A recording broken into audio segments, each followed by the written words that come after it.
Come on.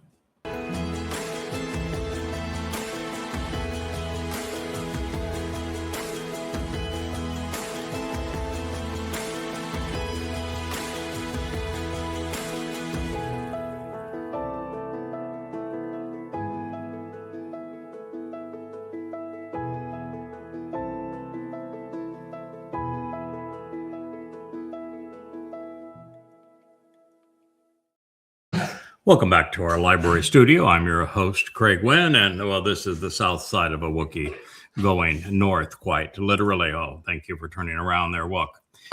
We are going to return to a somber story. This is the lowest point that humanity would ever fall. It is the closest to the brink of our demise that we ever came. This is not just the moment where Dowd, who is David, tripped and fell, coveting another man's wife, stealing her, likely raping her, and then killing her husband. It is the moment where he blamed God for his problems as opposed to taking responsibility himself, and more importantly, getting up from his tumble and showing that he could be trusted again. And as I have shared the narrative that Dowd provides in his own words in the 51st Psalm, it's somber. I have been exceedingly critical, tremendously judgmental of the man that I respect more than any other, not for what he did here, but what he would ultimately accomplish on our behalf. And not only do I recognize that Dowd lived some 48 years in the center of the arena, doing the job that heretofore no one has ever accomplished and seen to its completion, that of representing Yahowah to his people. And that after 48 years of doing really admirably in this regard, Dowd fell. And it is likely that even before this episode that he began to deal with bouts of depression, recognizing that he really couldn't get it done, that it was too much, and that he'd been doing it too long and he was worn out. And I'm convinced, as are others, that he was beginning to self-medicate by drinking himself into oblivion to take his mind off of his depression. And it was through the depression and the alcohol speaking that he said what is now recorded in the 51st Psalm. Now, the other thing I want to make clear, beyond the fact that Dowd had 48 great years before this, which is longer than anyone had ever served in that role. And B, that we would get his attention. We would get him back to the point where he not only would acknowledge that he had been terribly and tragically wrong, but he would accept who he is. He would come to know what God expected of him. And he would man up. And he would fulfill the most difficult mission in all of human history, that of fulfilling Pesach, Matzah, Bikurim in his second of three lives in 33 CE.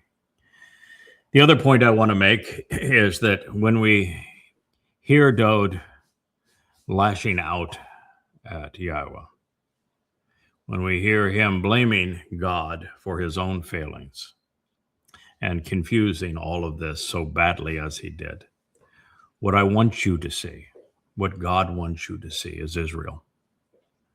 At this point, Dowd was symbolic of what Israel had become during the Exodus and has remained. He was Israel. This is Israel.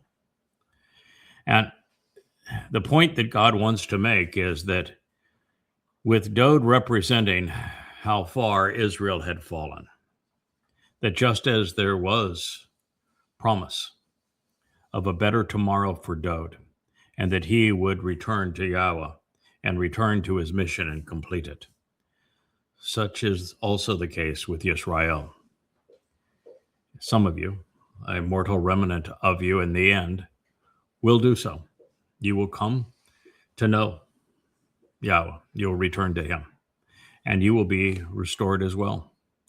And as it turns out, it's interesting to note that the man who was responsible for restoring Dowd's relationship with Yahowah is also the man who will restore the remnant of Yisrael's relationship with God. And so it makes all of this poetic in a way. As I shared in our last program, when Dowd chose Bara in this next sentence, he was way out of line. Bara is a word in Hebrew that speaks of create from the sense of doing something that has never been done before. It's starting fresh. It's creating something that has never existed.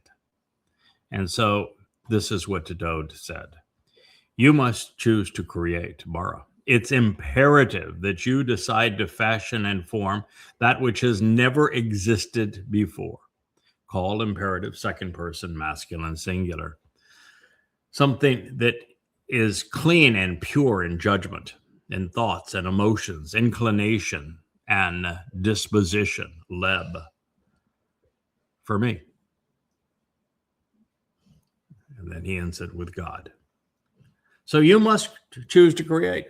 It's imperative that you decide to fashion and form that which has never existed, clean and pure, majestic and brilliant, judgment, thoughts and emotions, inclinations and disposition for me, God. Then it is imperative that you decide to repair, restoring and renewing by appointing a firm and a steadfast Ruwach spirit within me. Mizmowr song, Psalm 51:10. No. He's wrong about everything. Yeah, I understand he's the returning king. I understand he's the Son of God. But at this moment, he wasn't acting like either.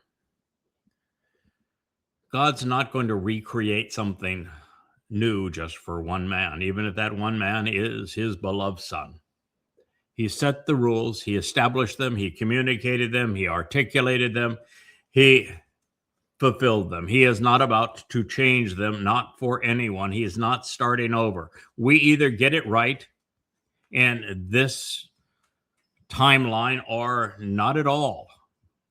God is not going to have a new creation because one person or a bunch of people fell down and were having tizzy fits.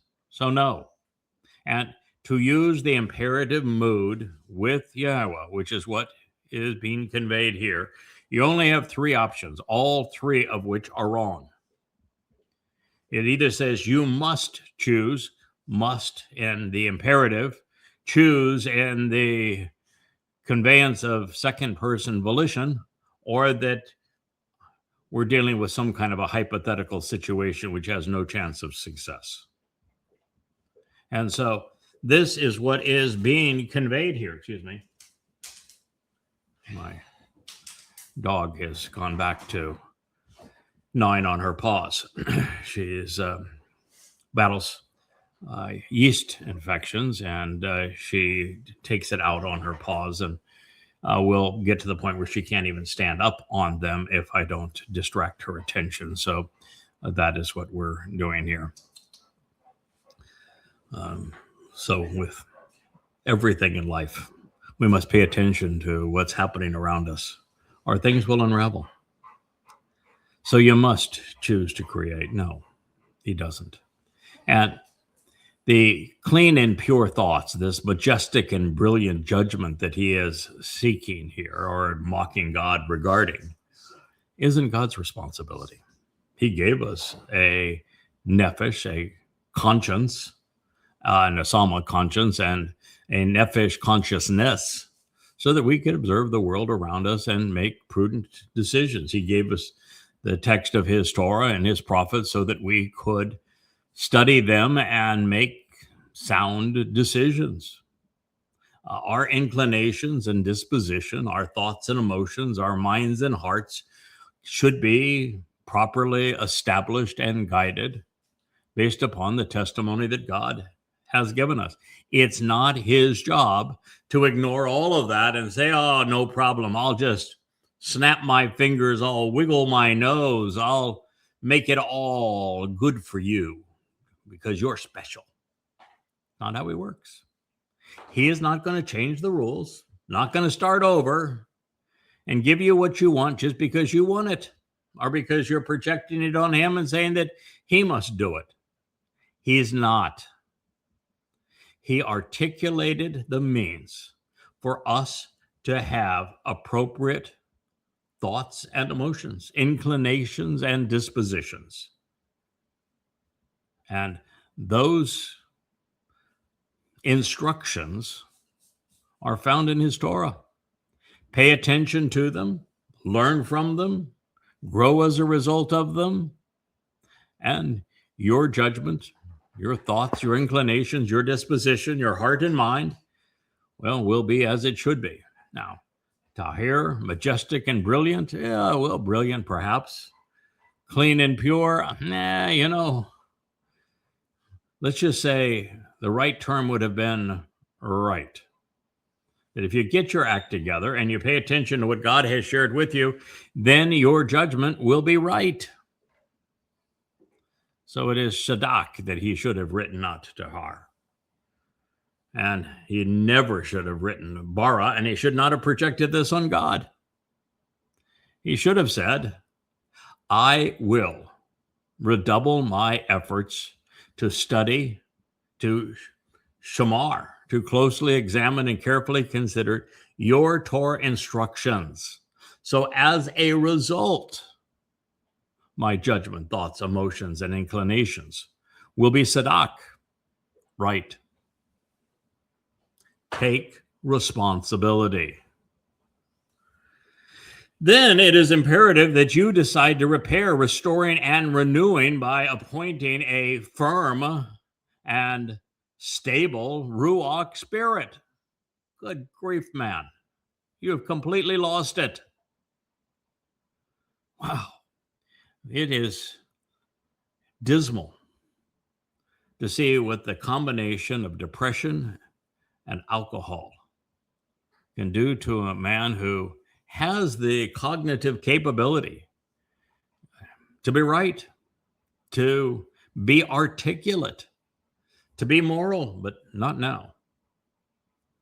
He is telling God that he is busted because God's Ruwach spirit was defective. That's what he's saying.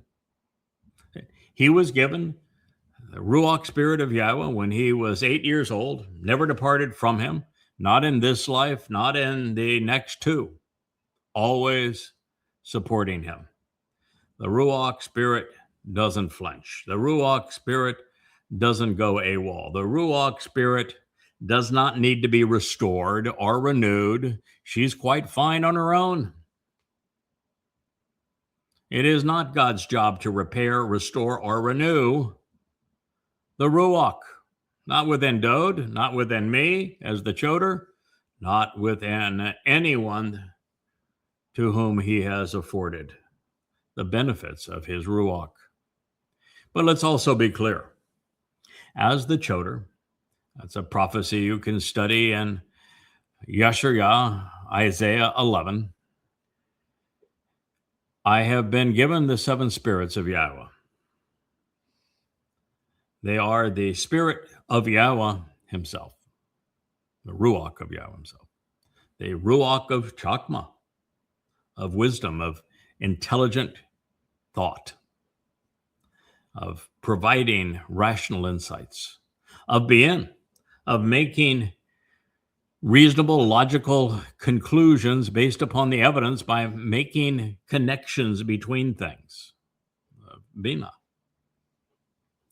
The spirit of Etzah, which is the tree of comprehensive analysis and counsel. The spirit of Gibowrah. The spirit of Gibowrah is that of boldness and of courage and of steadfastness and firmness and ferocity and complete and total confidence, such that you'll remain unwavering. The spirit of Diath, which is the other half of Etzah, and that is the tree of knowledge. And the Ruwach, the spirit of Yara, of respect and reverence for everything Yahowah and his name represent.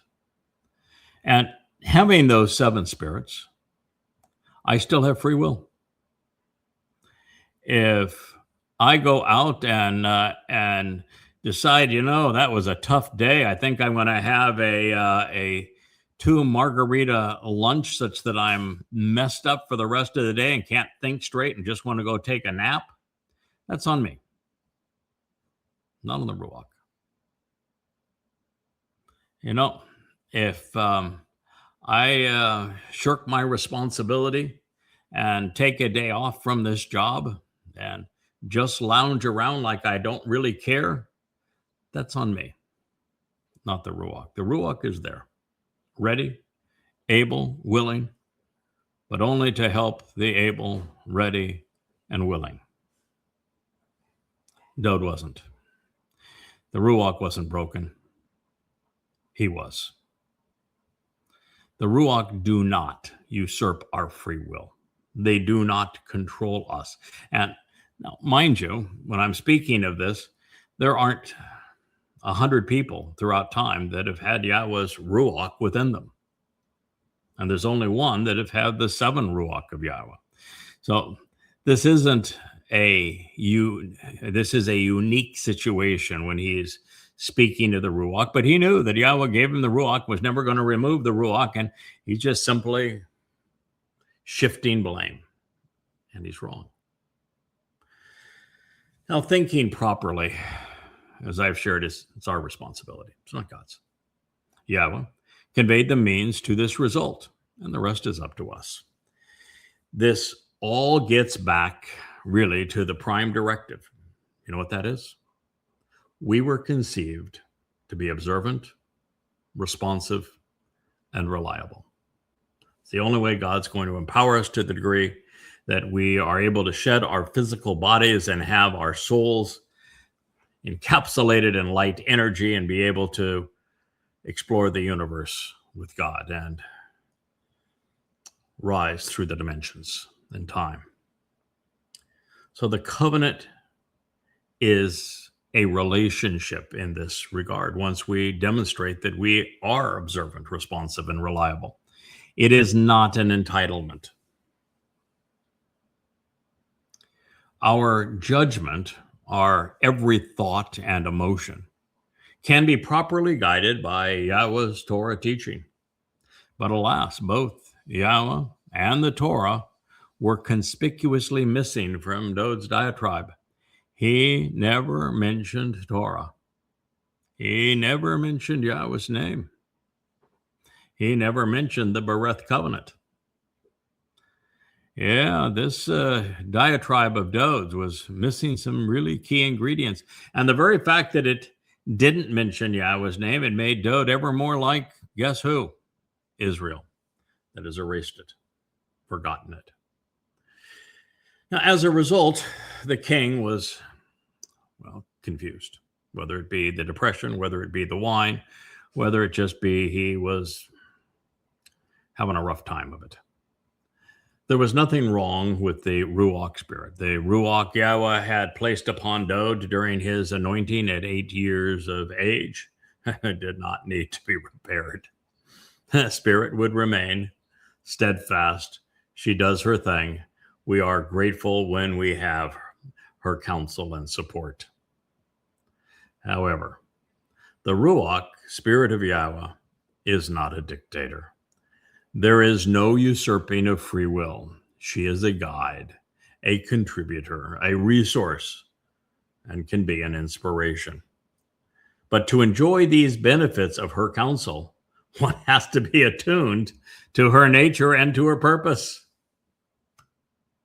So, in this assessment, Dowd was casting aspirations on the Ruwach, claiming that she was faulty, indeed, the cause of his impropriety, as if the Ruwach thought that Bathsheba was pretty, and that the Ruwach said, man, to have a little piece of that, I'll go kill somebody. No, not in a billion, trillion, gazillion years. The Ruwach did not need to be repaired. There was no reason to purge her or to replace her. That would have been counterproductive. The Ruwach of Yahowah is magnificent. It's one of the greatest gifts anybody could ever have. I say one of the Ruwach is magnificent. I mean, it's more valuable than all of the gold and jewels on the planet. But Yahowah is a greater gift too, still.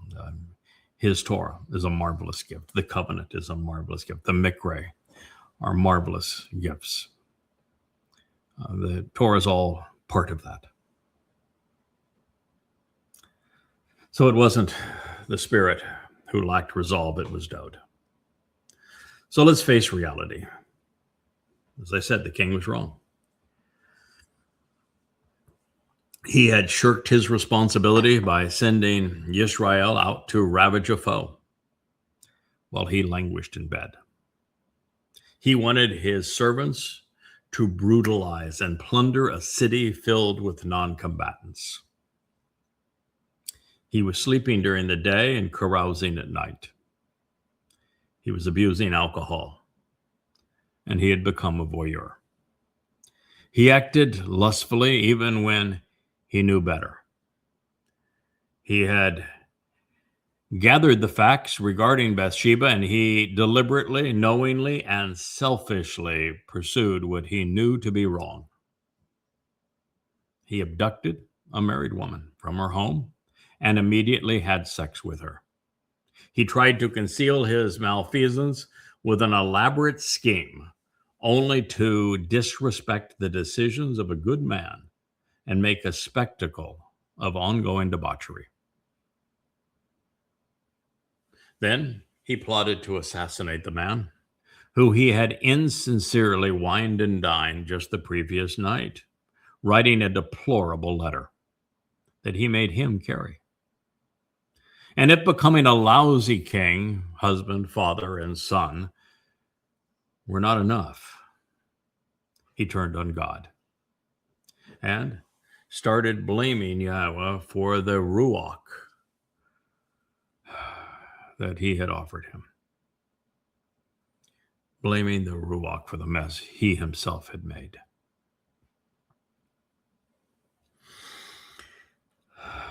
After besmirching God and the Spirit, the king begged, "You should not throw me away.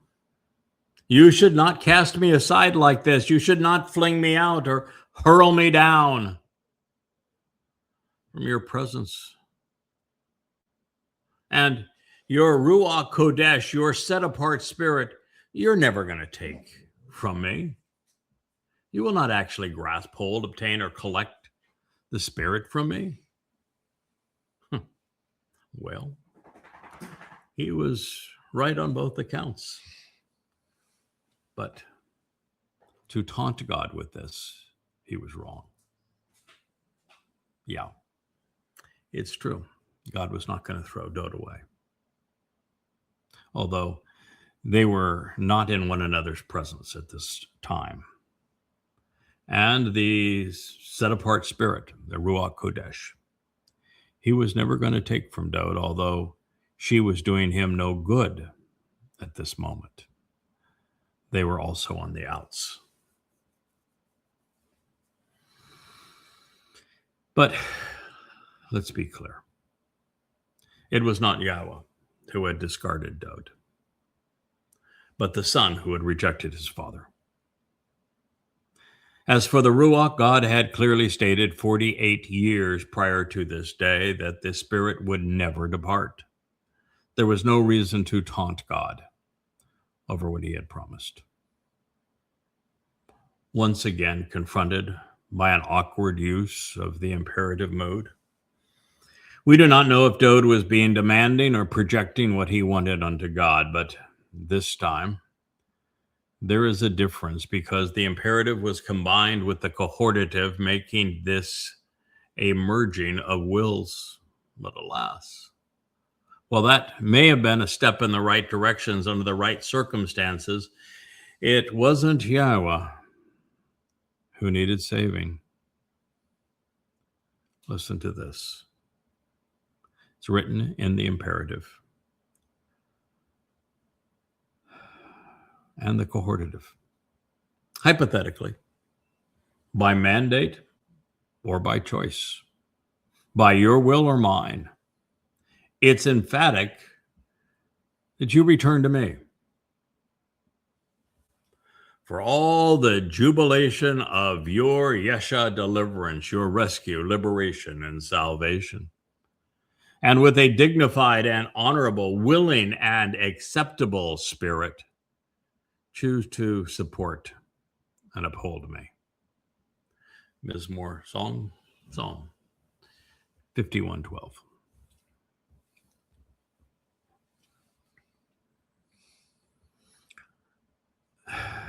There should have been nothing hypothetical about this. There should have been nothing as a command or mandate about this. Dowd should not even have been requesting it as a product of his will. God is quite clear on shub. I say it all the time as if watching the Seinfeld episode on the soup Nazi. Shub for shub or no shub for you. Israel, this is the message you need to hear. It's the message articulated through the prophet Hosea and elsewhere through the prophets in Torah. You departed Yahowah. You left him, just as Dowd did on this occasion. He will not return to you until you return to him. The same thing was true with Dowd. God was not going to resolve this problem with his son. He had walked away. He had made a decision long ago that he would resolve problems of this magnitude through an individual of his choosing, who he inserted for this purpose. And in this case, he gave Dowd the double whammy, a husband and wife, a mother and father. And only when they read Dowd the riot act, when they dressed him down, when they gave him a stiff dose of reality, when they provided him with a mirror, and he returned to Yahowah, did Yahowah return to him?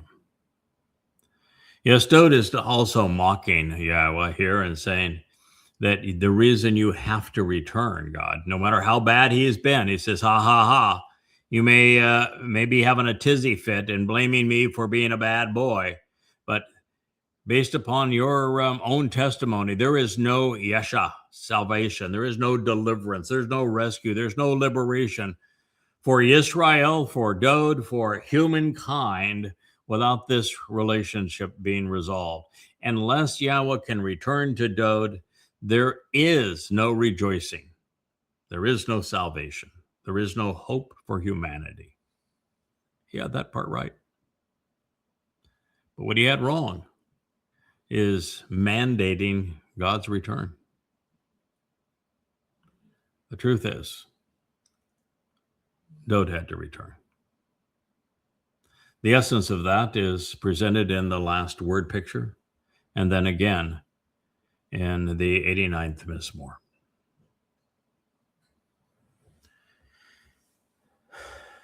Tough to read, isn't it? Tough to hear. And with a dignified, honorable, willing, and accepting spirit, choose to support and uphold me. He is again blaming the Ruwach. Yeah.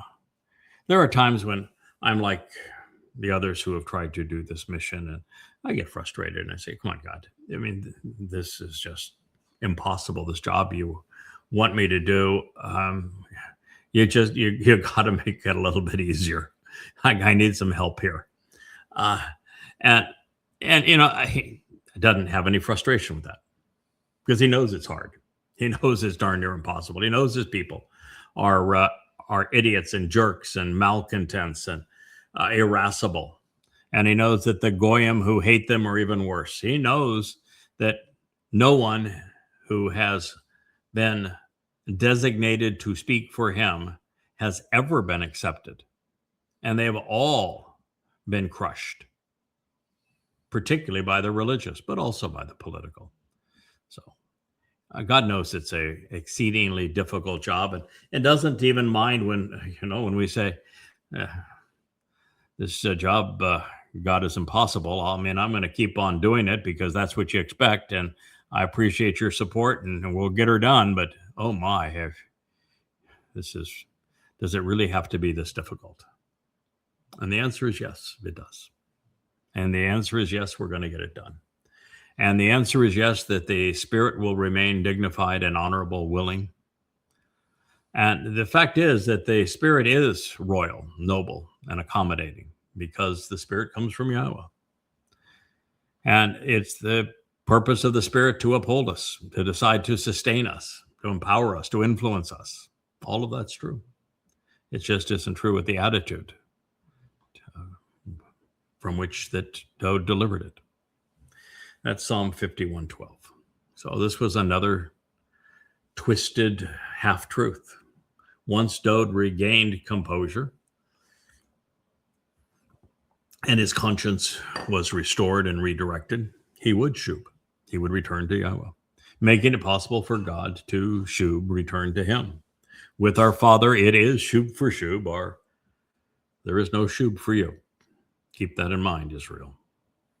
Also, once together, their collaboration would liberate us from our guilt, resulting in a celebration of salvation. And while Yahowah is rejoicing that eventually we're going to get this right and we are ultimately all beneficiaries, it was no laughing matter at the moment. So it's true. Also, that God has more than one Ruwach. Now, he could have substituted the Ruwach inside of Dowd. He didn't, but he could have. And it is possible for a malach spiritual being, not a Ruwach, but certainly for a malach spiritual being to be dishonorable. Look at Hasatan. But that was not the problem here. The Ruwach spirit given to Dowd by Yahowah was and will forever be dignified and noble. Coming from God, she is also royal. However, one should never ask Yahowah to do something that he is overtly committed to providing. By doing so, a person is either revealing that they haven't bothered to read or consider what God has previously stated, or that they don't trust him to honor his commitment. Either way, it's disrespectful. And speaking of disrespectful, Dowd has returned to taunting the Almighty, although I don't think he's ever refrained from that in this whole diatribe, which is what makes him so symbolic of Israel at this moment. He is not only saying that he will be inclined to act if God gives him what he wants, but that the result will reflect the very mess that he has already made. Oh, that's quite a thought, isn't it? Dowd is telling God, I will do what you want if you give me what I want. But understand that if I give you what you want, it's going to be no different than this mess. And that is to suggest, as bad as Dowd had become, that the rest of Yisrael would be no better forever.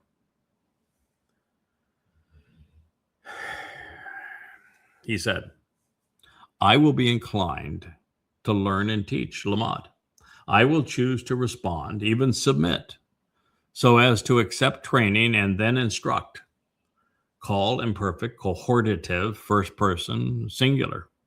It means inclined, choose, accept is all a product of the cohortative. It is an expression of first person volition. It has to be included in the statement. Therefore, I will be inclined to learn and teach. the pisha, the rebellious and revolting, the offensive and the defiant, the indignant and criminal, the disloyal and insubordinate, your ways, your approach. Then chataim, the wicked and the immoral, the misleading and misled, the culpable and blameworthy, even the fallacious, chataane, the erroneous and faulty, they will return to you. Oh, yikes.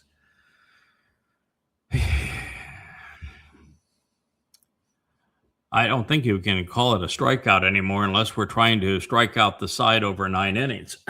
Baseball hadn't even been invented. And here he was fanning away. Well, hitting foul balls right back in God's face. A series of half-truths and outright lies does not a truth make. Sure, those who were overtly religious or political had been insubordinate and even indignant towards Yahowah. It's the nature of Israel. It's the history of Israel. And the Goyim are worse. Religion in particular is revolting. It's offensive. However, the prerequisite of the covenant requires us to reject this defiance against God prior to proceeding toward a relationship with him. Therefore, the currently pasha are not to be afforded or even shown Yahowah's ways. God does not want anything to do with them. If you follow me on the Craig Winn Facebook page, where I interact every day, usually 4 or 5 times a day, and there will be Twistians and political MAGAs, both, sometimes Muslims, even occasionally a Marxist who will take umbrage with me and try to promote their agenda. And while I will typically respond once, I will not provide a comprehensive defense because Yahowah wouldn't want me to. The fact is that I can tell them if they want to know the truth, which they don't, they can find it at Yahowah. Go to yahowah.com. There's 35 books on the on that website, hundreds and hundreds of vlogs like this one, many other insights and tools. By the way, we now have the translation presented in a really a glorious way. It's much more interactive and capable, presenting every iteration of every verse that I've ever translated by book and number, chronological order, with the ability to click the words themselves and going to definitions of the words, or click the reference and go directly to the flip book in which it is presented in context. It is a marvelous tool. I know it was finished a couple of days ago, and I don't know if it's been made live on the Yahowah site, but it will be there very soon because it is now completed. Thank you, Joe, and thank you, Leah, for working with him to get a search engine for our translations of this quality. It's a wonderful thing, wonderful addition. But go to yahowah.com, and I will tell them, go there. If you want to learn, there you go. But the thing is, I will never debate with them. If they make statements, I'll typically leave whatever they wrote, no matter how offensive it is, no matter how wrong it is, and I will correct it. And I'm not correcting it for them. God wants something to do with them. I'm correcting it for those in our company so they know the correct answer, and so that when they're confronted, they can give a similar answer. But I will never chase after them. I will never try to convince them. It's one of the things that religious do all the time. They want to convince you that you're wrong and they're right, and that you need to come over to their side because, well, it reinforces their faith, their belief. God has no interest in that. He has his testimony. It does not change. You present what he has said, you stick with it, you reinforce it, you don't waver from it, and you never invite somebody who is pesha or chataim, misleading or fallacious, who is wrong about God, you do not invite them into God's company. In fact, they are not welcome in God's company. And as a matter of fact, what he's saying isn't even possible. They cannot enter God's company.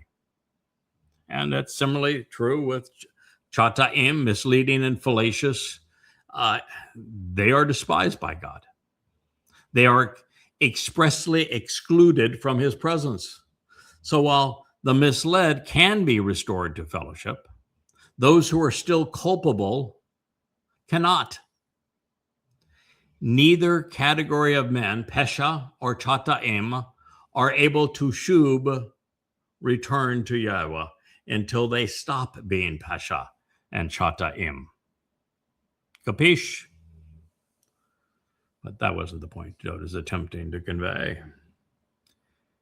He is continuing to blame Yahowah. He's saying that even if he returns to duty, even if he considers being part of this mission again, it will result in more of the same. Unable to see past his nose to Uriah, the light of Yah, who was a very good man, or foresee others arising over time who would be right. The king is continuing to be defeatist.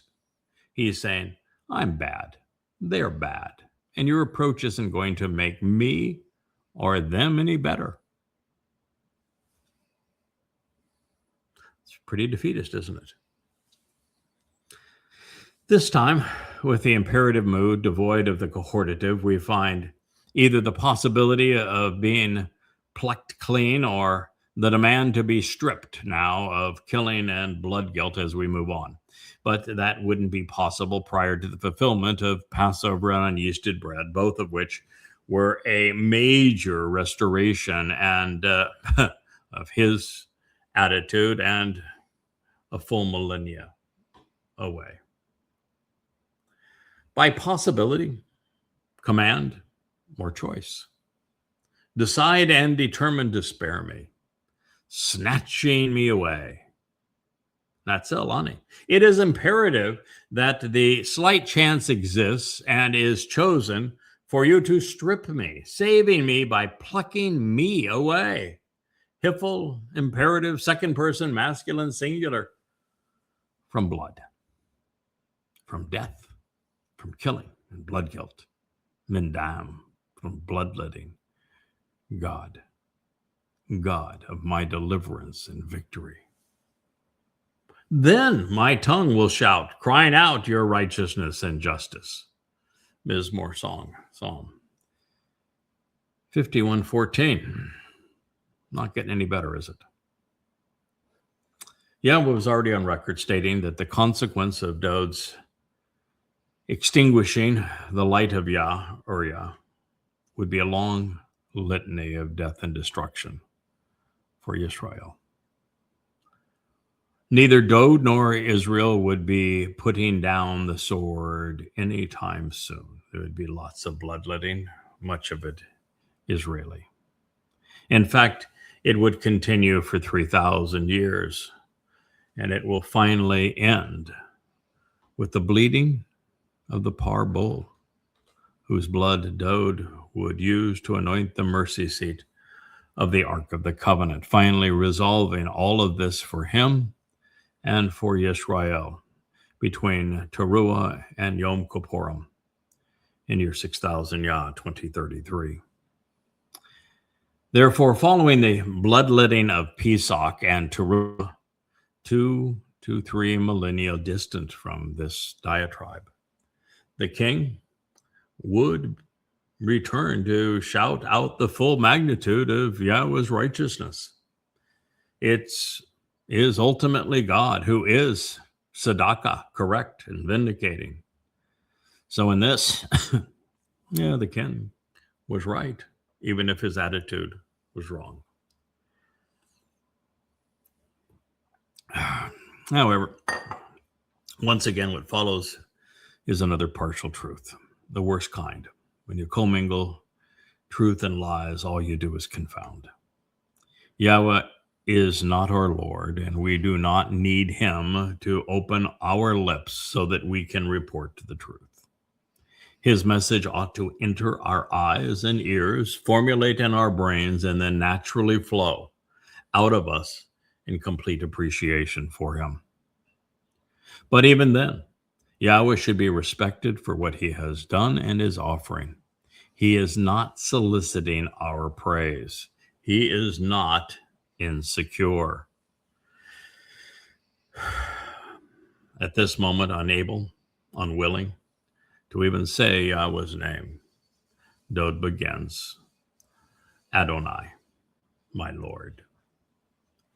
You open my lips, and my mouth will report your praise. Having not experienced the intervention of Yahowah's Amma, productive mother, or her Baal husband, Yada, the son was grasping at straws. He wanted an easy way out, and yet realizing that he would serve as the sacrifice that Yahowah wanted was, what he would try to assert next. He said, unfortunately, you do not want or desire, and you are not moved by sacrifice or slaying. Or I would elect to provide, choosing to give an uplifting or burnt offering, but you will not accept or agree. Psalm 51:16.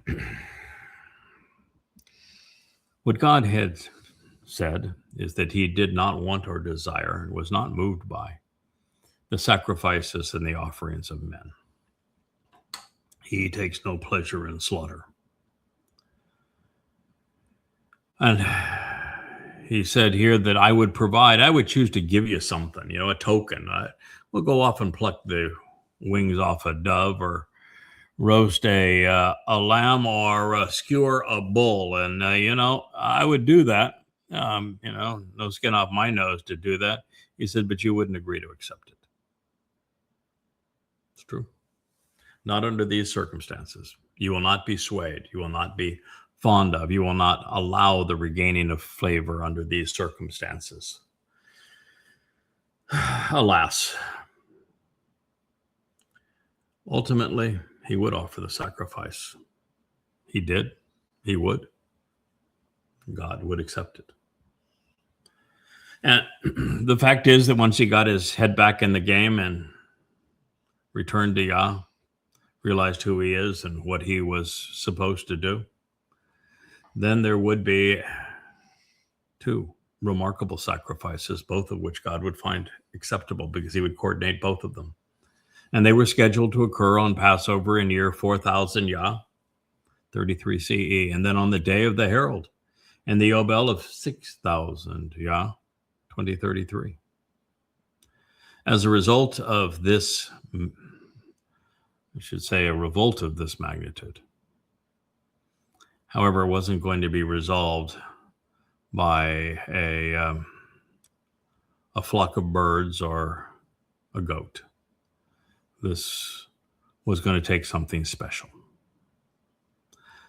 Unaware of this prior to his dressing down by Leah, my wife, as she visited him as the Amma, and Dowd returning to his senses, sobering up after his very rough, unceremonious encounter with Yada. Dowd remained especially irritable and irascible for a while longer. Things unraveled all around him, which is how we know this to be the case.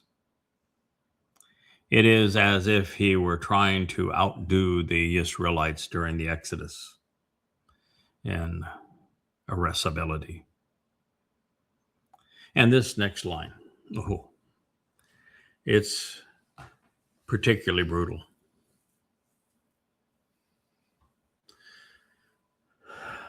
The sacrifices of God are a broken and destroyed, a shattered and crushed spirit,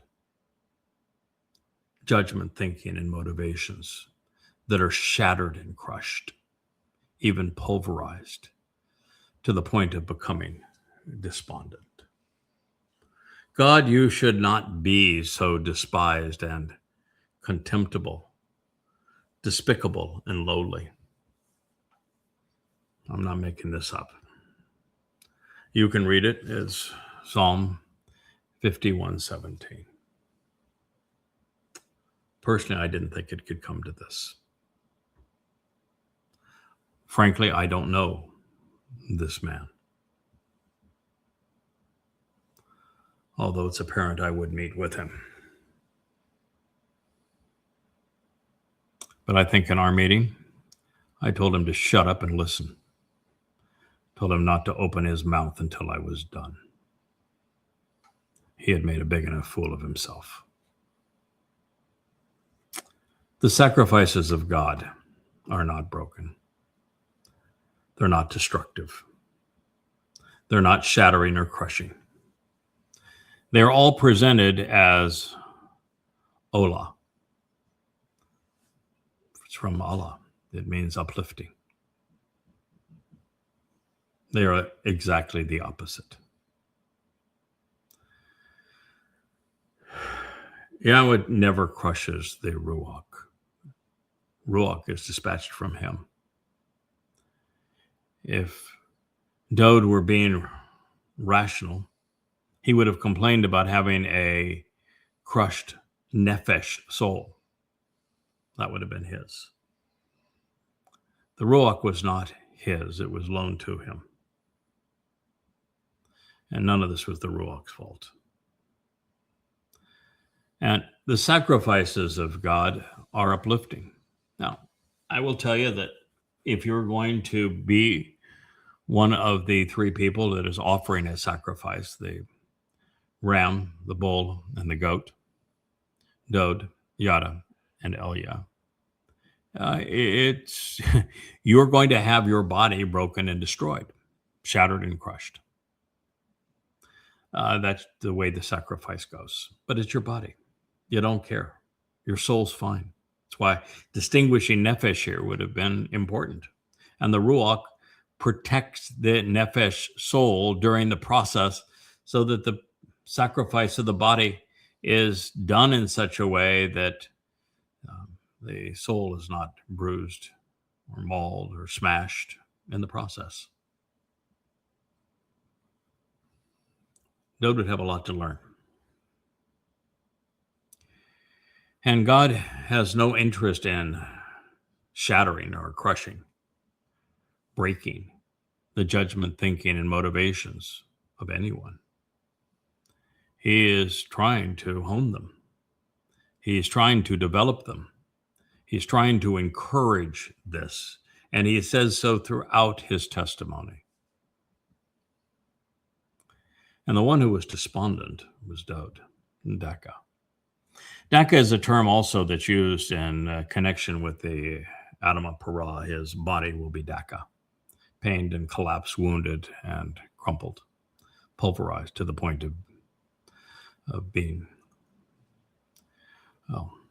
virtually destroyed. And then to conclude it with, God, you should not be so despised and contemptible, despicable, and low, Basha, you should not be so vile and worthless. You know, I think you'll notice that the last 3 times we've done this program, I've worn black. I feel like I'm attending a funeral. I feel like I am burying my king, my brother, my friend, the man I've respected more than any other. But you see, I knew the man who lived the first 48 years so valiantly. And I knew the man who would emerge from this after the counsel of his surrogate mother and father, after the intercession of the final mashal and the glorious 89th Psalm. And we will return to that man shortly. We will celebrate that man because he exists. But right now, you wouldn't know it. So whether it was the alcohol, depression, or just an embittered soul looking for love in all the wrong places while showing an abject disregard for God and for life, I mean, he's quasi-suicidal at this point. Even a modicum of responsibility. Had he had it, he wouldn't have done this. This is reprehensible. It's inexcusable. I'm disappointed to have translated it, and I'm even more upset to have to share it with you. Dowd at the moment was a broken man. He is political Israel. He is religious Israel. 3,000 years ago, 1,000 years ago, 2,000 years ago, right now, today, over the next 7 years, indeed. Broken. It's just that Dowd, like Israel, fell more precipitously and publicly, and the fate of the world was resting on him getting back on his feet again, as will the fulfillment of Teruah, Parym, and Sukkah, just over 7 years from now. Now, should you have questioned whether a subsequent scribe had the audacity to portray the king in this unflattering light, well, there would be no motivation for doing so. There's also no evidence of tampering revealed in the Dead Sea Scrolls. We have two copies of this psalm, 4Q85PS and 4Q91PS. And while they only cover the first 4 of 19 statements, there are a surprising number of spelling anomalies in them. That's likely because Dowd was not about spell check at the moment. He was too inebriated. But nothing of that alters the meaning of the words themselves. Yahowah is in the business of inspiring our souls, of emancipating and empowering us, enabling us, enhancing our existence. These are the express benefits of the covenant. It is only those who mislead his people and who are overtly opposed to him whose souls are crushed in the abyss of Sheol. This isn't a sacrifice of God or to him, but of the wanton disregard for God's intent and the destruction of our own souls by making poor choices. Very few humans, and perhaps fewer than 1 in a billion, are afforded the Ruwach of Yahowah. I made this point previously. And the intended result among the few is for our judgment to soar, for our thinking to be elevated, for our motivations to align with Yahowah's. It is God's desire to build us up, to elevate us, so that we can become ever more like him. And while there are 2 bodies, as I have shared, that are slated for Shabar and for Daka, it is their disposable Bashar bodies, not a Ruwach or a Nefesh, that is being crushed.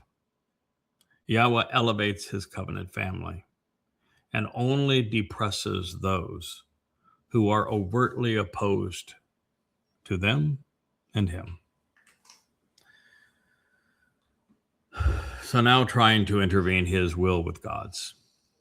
This next pronouncement isn't appropriate either way. I wouldn't dare ask God to do better or to be better. But Dowd did. No matter how improbable, if commanded and mandated or by choice, your will and my unequivocal desire is for you to be good, be better, even agreeable and pleasing.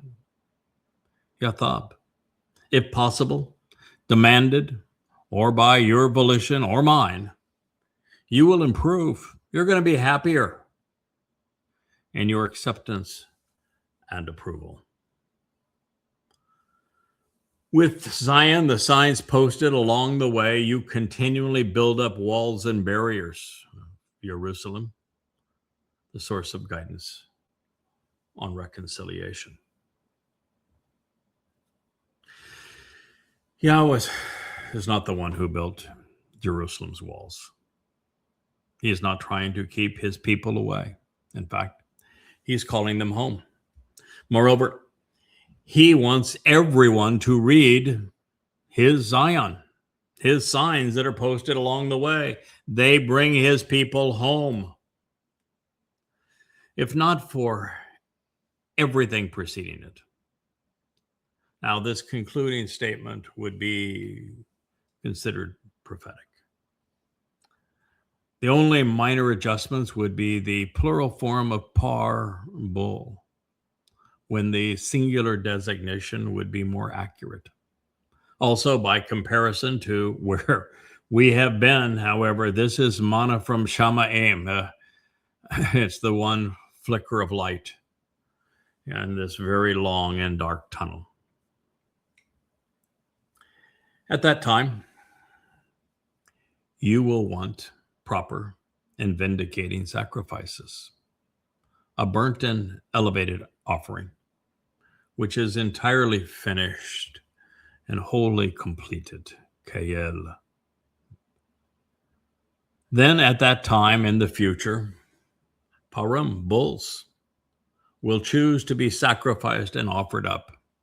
Ascending and rising will be lifted up and carried away on your altar. Mizmowr, Song 51:19, that is the concluding statement.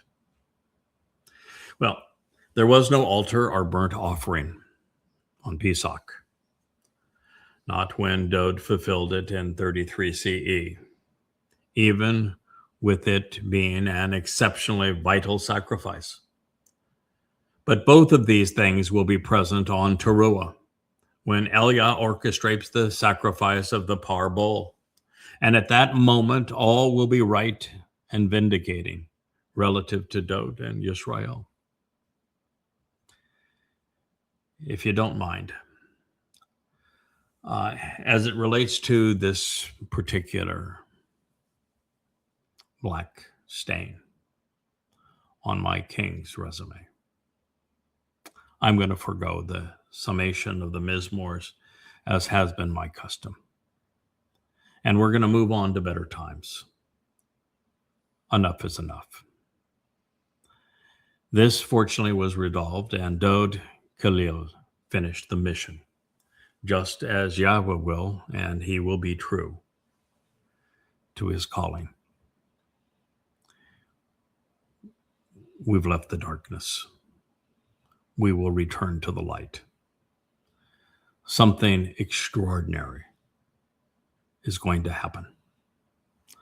And as we begin our family hour tomorrow on this material, we're going to delve into the glorious result of the intervention. We've already shared the 31st proverb, the last mashal. And we've now delved into the darkness that swallowed Dowd, necessitating it. And now we will, as we begin our program tomorrow, we will share the resolution. And then I'm going to do something that, well, is going to blow your mind. I'm going to tell you how Dowd's relationship with Yahowah was actually resolved. And it's stunning. And it will feel familiar and it will feel new all at the same.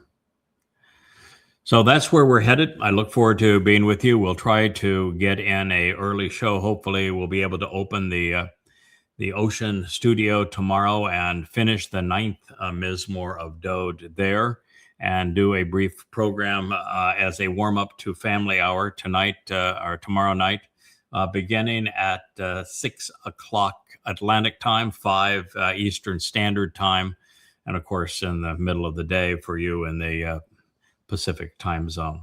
So we look forward to being with you this time tomorrow. Good night.